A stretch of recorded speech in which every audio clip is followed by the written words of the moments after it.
This is a thermal tracking auto fan. It uses an Arduino Nano ESP32, a pan and tilt kit, and an MLX 90640 thermal camera sensor to detect and follow heat signatures in real time.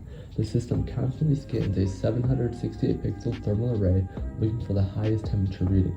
Once a target above 26 degrees Celsius is detected, the code identifies the hottest pixel of the array and calculates the distance from the center. It then uses proportional control to move the servos and keep the heat source centered in the frame.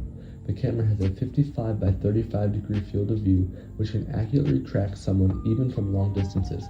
Because of the 16 Hz refresh rate, the response time is almost instant and can easily keep up with the normal movement of somebody working. It will continue to track until the line of sight is broken.